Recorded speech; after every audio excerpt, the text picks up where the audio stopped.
everybody. So I'll just give you a little bit more context about my background. So I teach pre-registration nursing over at the University of Salford, and I've been a nurse for 34 years. So I'm also a parent of 3 neurodivergent children, and I'm married to a neurodivergent husband. He hates me saying that, but it's true. So I'm a bit of a minority in my own house, really. So my familiarity with the condition started with my son, who's now 28, who was diagnosed with autism at the age of 6. And that was quite a journey we had there, which really is the reason I became so intensely interested in particularly autism, but generally neurodivergency, and how we cope and support individuals with difference, really. So I'm hoping my talk today is going to give you some really pragmatic advice as well, because I know you're not really interested in the theory of ableism. It's not really, we've only got 30 minutes to keep you all week. So I'm going to keep it very pragmatic. We've got 10 minutes again for questions, and I'll be around at lunch as well. Isn't it really horrible hearing your voice on the microphone? It's really bad. I sound like I'm off Coronation Street. So, this is me. So, just to get this out of the way, I do use identity-based language for particularly when I'm talking about autistic people. I don't say a person with autism, I say autistic person. And the reason for that is it's in keeping with our current research understanding. You can't extract autism or indeed any neurodivergent condition from an individual. It's very, very inherent with who you are and how you perceive the world. And recent research tells us that it's the preferred terminology for people closest to autism and for autistic people themselves. I also want to make it clear that there will be neurodivergent people in our audience today, and I don't speak for everybody. I understand that we're all very different. In fact, first takeaway of the session, if you've met one person with a neurodivergent condition, you have met one person with a neurodivergent condition. Everybody is very different, which is kind of hard when you're trying to do a session like this, but we'll try our best to get going with that. More, if you're really interested in the references, and let's face it, no one ever is, they are there for you. So I'll just, forgive me if you know this already, but I thought it was worth a quick definition, really.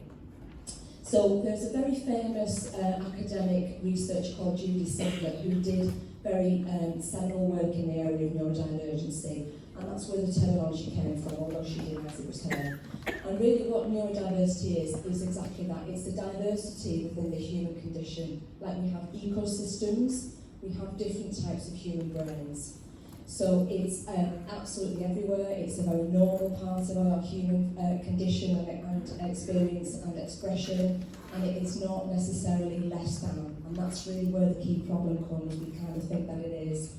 And the idea of just being one type of person, neurotypical, which is what the dominant discourse tells us, the idea is that it's as inappropriate as saying there's one race, one sexual orientation, you know, one gender. It's as inappropriate as saying that, really. So it's a kind of way to frame the rest of this talk, if you like, today, and how to think about people who are presenting in neurodiverse ways as well. Really interesting work if you've got a weekend to read it. Quite a controversial person, Judy Singer, but nonetheless very interesting stuff. And I think that's where the movement for the neurodiversity kind of way of thinking came, really, as well. So, who are neurodivergent people? So, neurodivergency in and of itself is not a diagnostic criteria. It's the kind of umbrella term we use for a cluster of conditions that are diagnosed that sit within that umbrella terminology. Now, there is not really a common consensus on what belongs there, but these are the most commonly seen conditions you'll see attached to the neurodivergency sort of framing, really. I think for people like yourselves and for most of us, the common contacts we'll have are around autism and ADHD and dyslexia. Certainly in our student community, they're the biggest presentations that we deal with at a university to support, and it will be the same in our workforces as well. And even within that, the difference in how people are and what their particular support needs are is dramatically varied. But there are commonalities, as we'll come to discuss as well. List isn't exhaustive, and every time I do this talk, I'll get somebody come and say that this is also a neurodivergent condition, and indeed it is. For example, OCD is considered a neurodivergent condition as well now.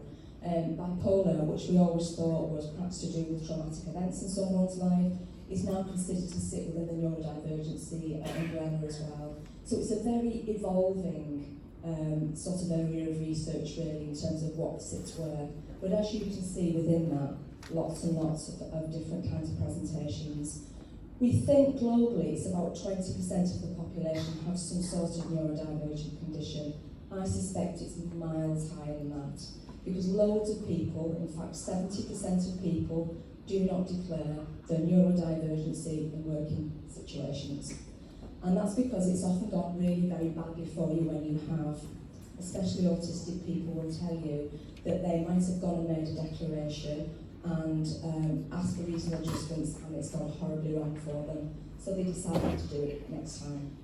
So we have a lot of problems with disclosure and about creating those psychologically safe spaces for people to disclose. So most people don't bother to mention it, which is in and of itself very problematic, which again I'll kind of talk you through that a bit as well. So what's your biggest issue then if you're a neurodivergent person? Well, people stereotype you. If you're an autistic person, people assume you're Sheldon from the Big Bang Theory or Rain Man. That's it really. Those are the only two variants that we understand from a societal point of view. If you're a female, it's even worse for you because we have no frame of reference for most female autistic people because it's a very burgeoning area again. Most women are hugely underdiagnosed in neurodiversity generally, particularly in autism. And the terrifying research is that if you're an autistic woman who hasn't got a diagnosis, your suicide rate is through the roof. It's really frightening when you see that. And there's lots of reasons that we haven't got time to go into as to why we're not diagnosing females and women. So what typically happens on our nursing courses is we'll have girls, we're a very, very female-dominated profession, we have girls join our university who've always felt a bit different, and then they'll come on the course, they'll start their clinical placement, it all goes horribly wrong, and we end up perhaps in a fitness to practice situation, and somebody says, has anybody mentioned you might be autistic? And then they will seek a diagnosis, and lo and behold, we've got a whole then other lens to view that individual through. That's a really, really common story. When I was in practice, I was a specialist nurse for 8 years, and the common story with girls there, the boys I'd get about age 7, it was always 11, 12 for the girls, because girls are fabulous at masking. And I'm going to talk a little bit about that too. Fabulous at it, really, really skilled maskers. And masking isn't putting on a bit of a front, like I'm doing now, because I don't stand at home with a PowerPoint most of the time, because they'd just ignore me at home if I did. It's a complete suppression of self, which is hugely detrimental for your well-being and mental health. It will break you to do that. And there's evidence to suggest that children, pre-reg children, are learning to do it, because they realise from an early age, I'm not like everybody else, and this isn't going very well. My sense of my demeanour isn't working very well here, so I know what I'll do. I'll adopt all these mannerisms that are neurotypical, and I'll pass myself off. And it will break people, and it does all the time. So one of the real passions I have, and the reason I'm so delighted to speak to you is, it's about unmasking people. It's about creating a place that they're safe to be. So that's kind of the biggest issue really as well. There's also a misunderstanding about things like empathy and neurodiversity. There's no evidence to suggest with the right support you can't acquire all those skills. One of your biggest issues is going to be as an autistic person that you might be a really intelligent person, but your disability is a social and communication one. So it doesn't matter how bright you are, you can't do anything in life without communicating, either electronically or face-to-face. You can't do anything, you can't buy a loaf of bread, you can't get a bus, you can't do anything. So if you've got a disability in that area, you're very disarmed, especially in neurotypical spaces, because we talk such nonsense. all the time. How are you? I'm fine, thank you. How long will it be? Will not be long. 20 minutes. Very, very vague use of language. My daughter, who has ADHD and studied at Cambridge, I don't know where we got her from either, she had her first job down in Cambridge with a publishing company, and she rang me to say, what does smart casual mean? What do I wear? I have no idea what I wear. So I said, well, the Doc Martens are probably out, to be honest, get them out. So, that kind of language, it kind of means completely different things to completely different people. But as a neurotypical person, I have a bit of an idea of what they might mean by that. So you can see how disarming it is to conduct yourself in these environments really as well. I think that's kind of everything from that slide. The fabulous thing about working with neurodivergent people is if you want a straight answer, ask a neurodivergent person. If you ever want to know if your bum looks big in an outfit or your new hairstyle suits you, ask your autistic son. He will give you chapter and verse on why it looks terrible. So, very, very straight. My son, when he first started to worked at McDonald's when he was about 15, as everybody has, I think, in the world. And there was a very large person came in to buy a burger once, and he said, Mum, she didn't need that burger, she was very overweight. And I said, you didn't say anything to her? He said, no, I thought it, because I thought, I can imagine turning people away at the desk. We've had many incidents like this over the years with my son, and he had a philosophy A-level teacher who said to him, well, I'm quite a good-looking guy. He was a bit flashy, this teacher. And and my son said, actually, sir, you're not that good looking. And then gave him a 5-point plan about why he wasn't that attractive. So that was a little phone call from the college. I didn't know what to say to that really. I was like, I've brought that on yourself. But anyway. So, commonalities around individuals who are neurodivergent. So although, again, I speak generally, these are possibly the most common workplace type of challenges you're going to be seeing. So certainly communication and workplace etiquette. Now I've worked as a long career in A&E, in NHS, and I've worked in millions of different settings, and each one has their own funny little culture. So A&E trauma rooms were very different to health visiting clinics, were very different to learning disability teams, were very different to GP surgeries. Not the place for me in GP surgery, it was all sorts of surnames and things like that. So, but you very quickly learn that this is how you conduct yourself here. But if you're not able to tune into that, it can really, really leave you at a very big disadvantage. So, sort of workplace etiquette is a big problem. Personal organisation and planning, so particularly knowing where to start a task. Once you get started and have that plan, you're usually fine, but it's that paralysed thinking about where do I start a task is a very big problem too.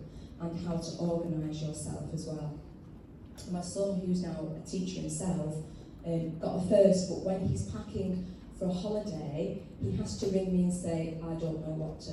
He's been on holiday many times, what do I take? Or where are you going, what are you doing? So it's that kind of theory of mind that will still disarm him, even though he's got lots of other capabilities as well. Things like using your intuition, and things that you would think are very obvious as a neurotypical thinker need to be made absolutely explicit for some people. So, for example, if somebody sat crying in the corner in the office because the cat's died, it would be common courtesy, we would think, to say, are you all right, Jean? Is everything all right? But it might not occur to you, if you're neurodivergent and you're not reading someone, that that would be the appropriate social etiquette thing to do. So how does that make you look? Well, like you don't care about people, like you're not sympathetic. You see where I'm going. It's very, very easy to be misunderstood as well, a little bit as well. So sequencing is very difficult too. So the order in which things should be done, or the way that we might need them to be done, is also a bit of a challenge for you. And this is something that you're going to have to believe me on, and just accept that to ask for help is tremendously difficult. So I'm working with some fabulous autistic student nurses who cannot say to their placements, I have autism, you need to do X for me. They just can't say it.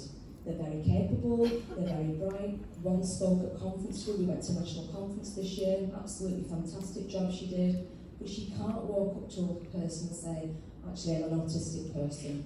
Had the same incident with my son recently, had a hospital appointment, and I said to him, tell him you've got autism, Joe. Is Joe as well. My whole family's not called Joe, by the way. We've got other names, but we're both Joes. And I said, tell the nurse when you go in, because he didn't want me to go in with him. And he went, I will. And he knew he wasn't going to. So he got to the door, and the nurse called him in, and he kind of went to me. So I said, so then I had to say, and everybody goes, I get it now. So the kind of pen drops really. But unless he kind of makes that declaration, people are sort of second guessing what the issues might be with him or why he's slightly different really. So asking for help's really hard. The other really big one, sensory overload. So sensory integration in working spaces is a massive issue for you often, and it's cited as one of the biggest impacts on your quality of life. Things like lighting, background noise, colours, smells, etc., etc. So I work with a lot of students who will have their break sat in their car for some sensory downtime.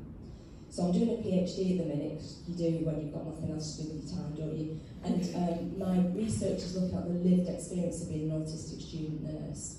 And they all cite that one of the worst things is sensory information on a busy clinical ward. Really, really difficult for them. So it's a huge issue, and I'll come to a few tips on that in a minute. And then finally, change. Now, I put that on rather loath to put that on because there's a lot of misinformation around managing change, for example, autism. Because I don't know anybody that really likes change. None of us open our emails on a Monday and think, oh great, we're changing the whole system here on exam boards. I love that. None of us think that. So nobody really likes change very much. But we kind of cite it a lot. Autistic people might struggle a lot more than I might with it too. But it's not kind of a unique experience to neurodivergent people change, but it is a problem, and it can be.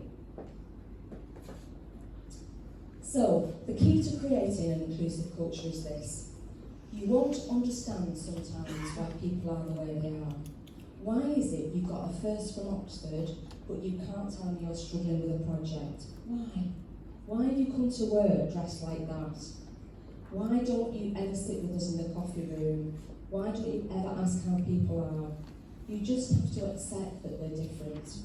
We did a project at Salford recently, and it was creating enabling clinical environments for autistic student nurses, it was called.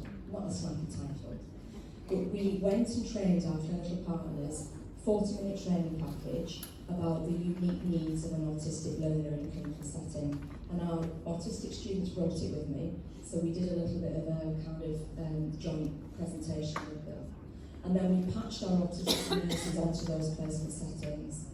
The feedback wasn't just, I was a little bit better that, or it was transformational. It was like, for the first time in 3 years, I've not had to mask.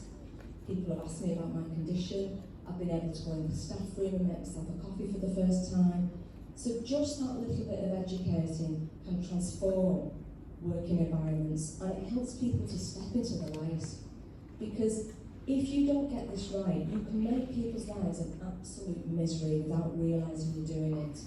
And if you can just make some small adjustments, you can transform their lives really. Who doesn't want to be a part of that? Who doesn't want to run an organisation like that really?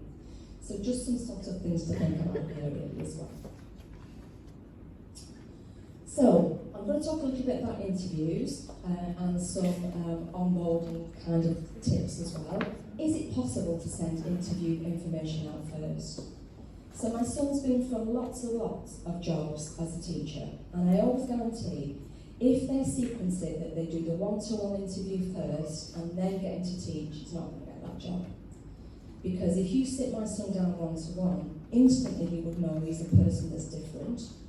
And if you said things like, if you were a fish, what fish would you be? Or tell me a bit about yourself, he'll just completely die. If you get him in front of a class of students, he absolutely nails it. He's a really good teacher. So if you see him do that first, we love him, especially because he's autistic. He ticks all the boxes, and he's a boy. Tick. So but if you ask him in the interview bit all about, he can't do that because he's got a social communication disability, not his strength at all, really. So if there's any way you can get somebody to do a bit of a sort of mock activity that's going to be part of the job, you can see where the qualities lie. You get a much better picture of that individual than just the traditional one-to-one kind of interview situation.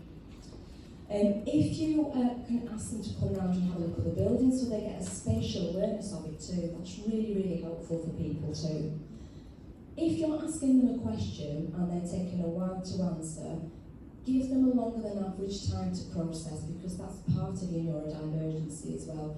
Don't jump in and rephrase the question, because you're giving them two sets of information and they've lost the thread of what you're saying as well.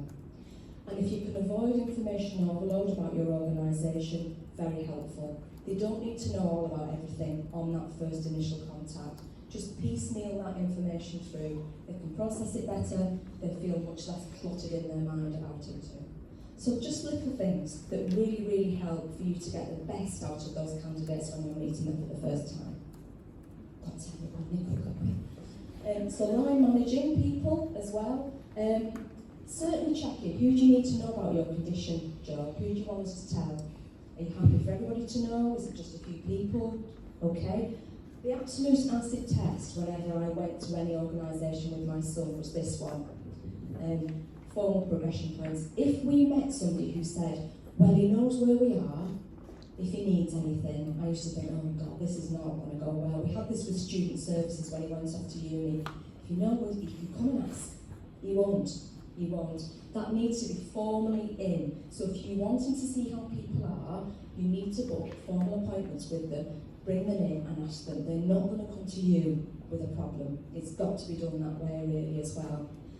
Using vague hints and language if you need some improvement in performance is very unhelpful. So we think it's going well, it might be all right. My own research was talked a lot about candid conversations and disingenuous conversations that students have had with staff, where they say, oh, you're doing great, and then they'll fail them in placement. And it completely crushes them because they were told they were doing great. That's what you said, but that's not what happened. Whereas if somebody went to me, you're doing all right, I'd think, well, there's definitely room for improvement there, because I'm reading all kinds of things about that conversation that are not explicit in the language used. So as clear and candid as you can, really. And exactly where things have gone badly, and exactly where they're doing really well. We're frightened to be blunt, and we're frightened to upset people. It's much easier for someone to take on board the content of what you're saying if you're candid, frank and open with your conversations. Again, not rocket science, very straightforward really. And if they're underperforming, don't leave it. Because if you don't say something, they might think they're doing all right. I'm doing all right, nobody's said anything to me. Bring them in, that has to be formally said. This needs to improve, and this is how we're going to do it. Very straightforward. So, opportunity for downside. If somebody needs to be on their own for break times, doesn't want to join you for social events, no judgment there. It might be their idea of how we're going to the pub after work for drinks. They might just want to go home really as well. So, by all means be friendly with people, but no pressure on them to join in. Because it doesn't mean they're not really enjoying your company because they're on the quiet side, it's just that's how they enjoy things. So, we must kind of respect that really in a bit of space as well. So if somebody's sat with their headphones in the coffee room and you're in there, just go with that, it's alright, they're just having a bit of downtime really as well. So please eradicate smart casual from any literature you've got in your organisations. It makes no sense to any of us, so that kind of thing obviously got to be very clear. So social banter can be very confusing too. Where is the line with social banter? And people can have a predisposition to overshare. So again, explicit about what would be considered appropriate conversation level in a general office situation or in a working environment versus oversharing. Because if you're not clear with it, they won't know. So, just that kind of thing much more clearly stated really as well. Details around things like meeting etiquettes, about timings and things, etc., etc. Just explicit. It's all about the communication and how you're using your language really as well. So nice and clear with that for them too. I think probably I've covered a lot of these points on here. Don't give them lots of simultaneous things to do at once. You know, like I do with my husband. Can you do the dishwasher? Then I've got to piece it down, otherwise nothing's going to happen in the house at all. Dog's going to be looking at me hungry, dishwasher's full. So if I say, can you do the dishwasher? And then when you've done that, walk the dog. I have to do it that way. I know it sounds a bit simple, my husband, when I'm saying that. It's not. It's all right, but you know, he gets a bit mixed up. So one thing at a time. Don't do the mum thing. Get your shoes, get your bag, get your coat, too much information. Slow it down. One thing, and then on to the next task. Okay? And then sense check. Have we on the same page here? This is what I'm thinking you're doing. Is that what you've got in your head too? Because that can all go very horribly wrong if you're not using language in a candid way as well. And the hidden detail. How long would you expect somebody to be on this task for? Is it a 3-day task? Is it a 20-minute one? Etc, etc. The same person when you're training them, because we all do things slightly differently. If you're trying to nail it as a neurodivergent person, you need the same pattern before you get your own pattern going with something. Very helpful for you too. Right. I'm going to just go on to reasonable adjustments. Sensory environments. If the big takeaway for that is, please, no hot desking. I'm sorry, no hot desking. It's the worst thing to do with somebody who's neurodivergent. They need their own space, and they need to build that environment in a way that is meaningful and comfortable for them to work. Background chatter when they're trying to write, colours, background noises, fire alarms, coffee room smells will all compound to the point where you cannot function. So that's an individual conversation you're going to need to have via a reasonable adjustment conversation. These reasonable adjustments should not be tick lists. They're not tick lists about, well, we can do 3 things for you, Joseph, and one of them's a ramp. And you don't probably need a ramp because your legs work fine. So keep that very open. It's led by them. This is what I need, and this is what I need you to help me with. You can say no if it's at the point where they're not going to be able to do the job. If you make that can't be a reasonable adjustment for them. But it's got to be an open conversation, and it's got to be a very dynamic plan, because it's got to be very meaningful to that individual as well. It's not an action plan. It's not a self-improvement plan. It's just something you're legally entitled to as part of the Equality Act. And the more open and honest you are about these conversations when somebody starts in your organisation, the better that journey is likely to be for them and for you. Because there's stuff you just can't do. I mean, we had one student ask, could she not look after male patients because of her religious belief? Well, no, because you're not going to meet the requirements there, are you? Because you've got to help, nurse a whole population of people. So we said no to that, really. But there's other things that are much easier to put in. Open, honest conversations, that's what you need with that as well. How am I doing for time?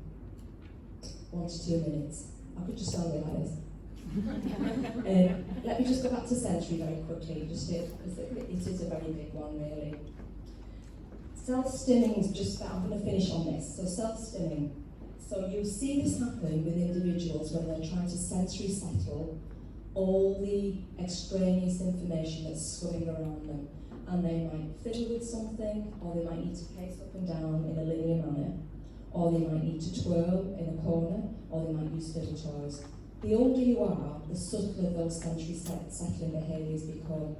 So we never draw attention to them. You leave them to do them, because it's not going to interfere with any delivery of service or any jobs that you've got to do. And it really does help you to ground yourself again and then come back and carry on your day job.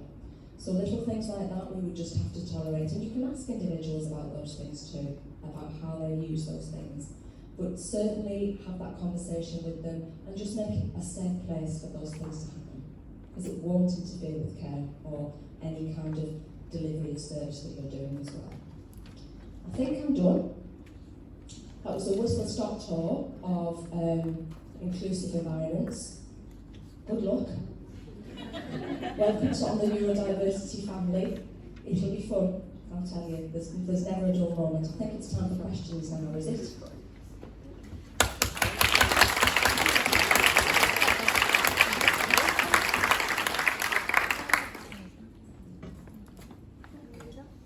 Hello, thank you so much. I really enjoyed that. I'd never tire of hearing about the topic. Do you think the language will change? I noticed lots of the conditions under that umbrella had disorder at the end. Yes. Do you think language will change in the near future? I think it will. I think as neurotypical people, we get very vexated about the language used, and in my experience, individuals couldn't really care less. They tend to not be too bothered about it, but it definitely will, because there's a lot of different language variations we're using. Autistic spectrum conditions, autistic spectrum disorders, you'll see interchange as well. Some people really hate the word disorders. I really don't have an opinion on that as a parent, and neither does my son, but other people do, but I think we definitely will.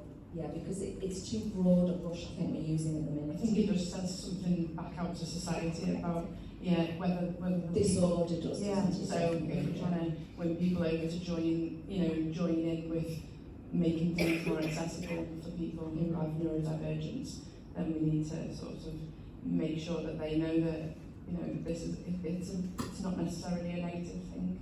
Absolutely, and I think that the more that we embrace that, the more that the language isn't going to matter too much. I think within the whole umbrella term, individuals have their own identity, and some people are very comfortable with that and will want that identity held.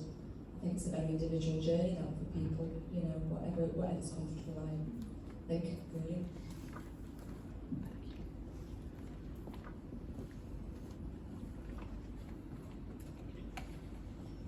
Hi, I'm working at Stockport, and I've got colleagues at the same time, sorry, that we've just recently introduced sending out interview questions in advance. Oh, gold star.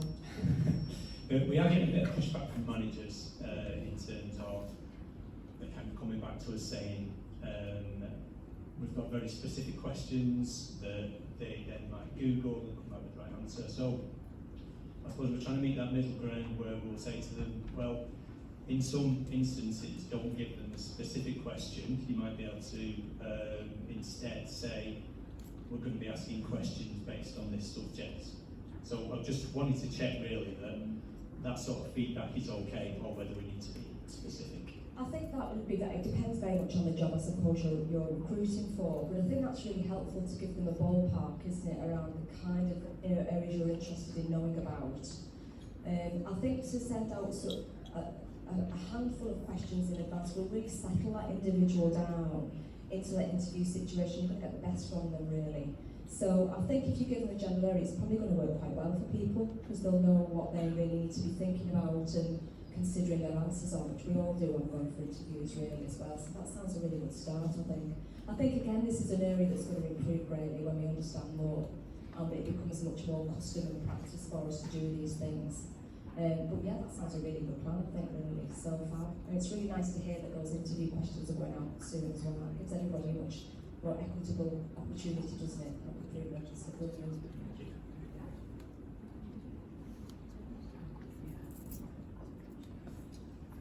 Hi, I'm reflecting on your conversation around the fact that neurodiversity is often diagnosed quite late, that neurodiverse individuals don't ask for help, and that within working environments we see a huge generational gap between those colleagues that are new to the profession and those colleagues that are placed in positions of power to mentor, educate and supervise them.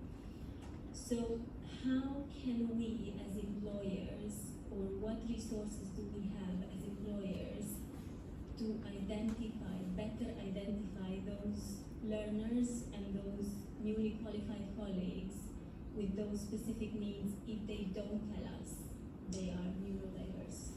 That's a really good question. So what we found when we did our project at Salford, where we were training up our colleagues in practice placements, lots of them came and said, you know what, I think so-and-so on our team's got this condition.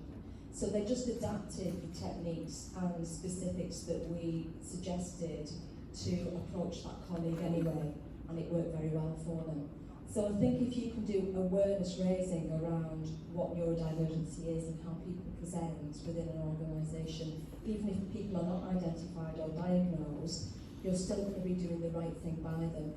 by the way you're approaching information giving, by the way you're approaching inclusive kind of office and working environments really.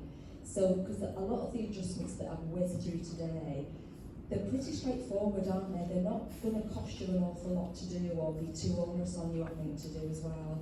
The more awareness we have and the more you're equipping people to have those conversations, the more likely we are to get people stepping forward in order to declare themselves or even seek a diagnosis, which can be absolutely transformational for you in your life. So I think that's kind of the key to that really, raise awareness of your organisation, definitely. I hope that helps. I saw you waving away there, so glad you got that microphone. That's okay, thank you so much. I really enjoyed your presentation, very insightful. Being an African man, a black man, from West Africa, Ghana specifically, and working in the NHS for a few years now, I can't help but think neurodiversity is for all human beings. It's for every person regardless of race. Now, from my perspective, from my background, I can confidently say, in my country, if anybody was to talk about anything regarding neurodiversity, being autistic, and some of these things that we're talking about under one umbrella, there is a tendency that it will be linked to probably lunacy, and there is a stigma that comes with it. So to have a lot of people from Africa, from other parts of the world, I would say Africa in a lot of confidence, because I know colleagues from other parts of the continent that have actually come to the NHS to work. I'm just thinking, the tendency for people like myself who are working in this country in the NHS to probably be under one of these neurodiverse traits or potentially have them, the likelihood of someone actually coming forward to actually disclose it or talk about it is very low.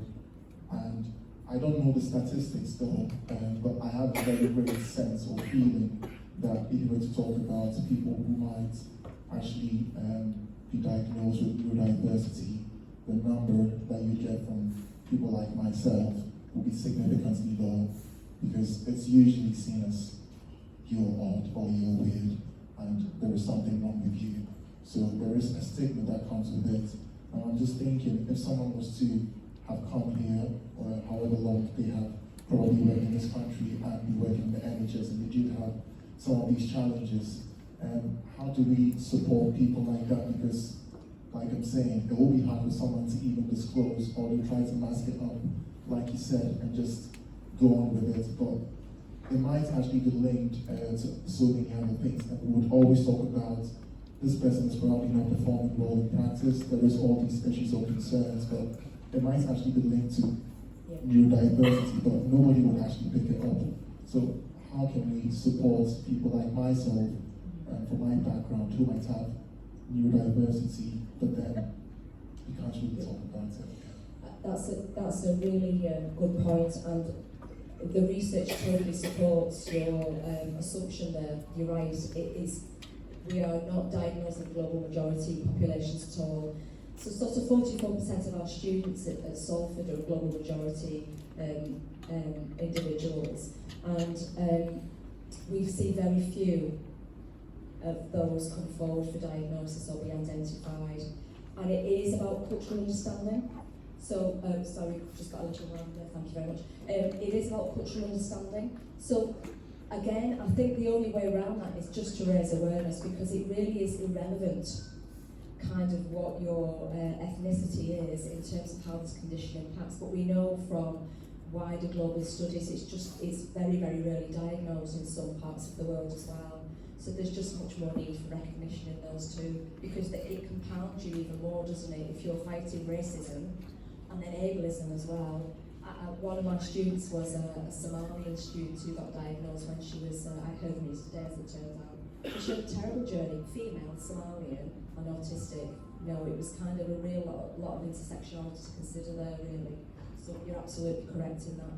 And I think it's just the same answer, I would say, raising cultural awareness, raising organisational awareness, and just building that very inclusive space anyway, regardless of who you are, to come forward and speak up and just be supported meaningfully.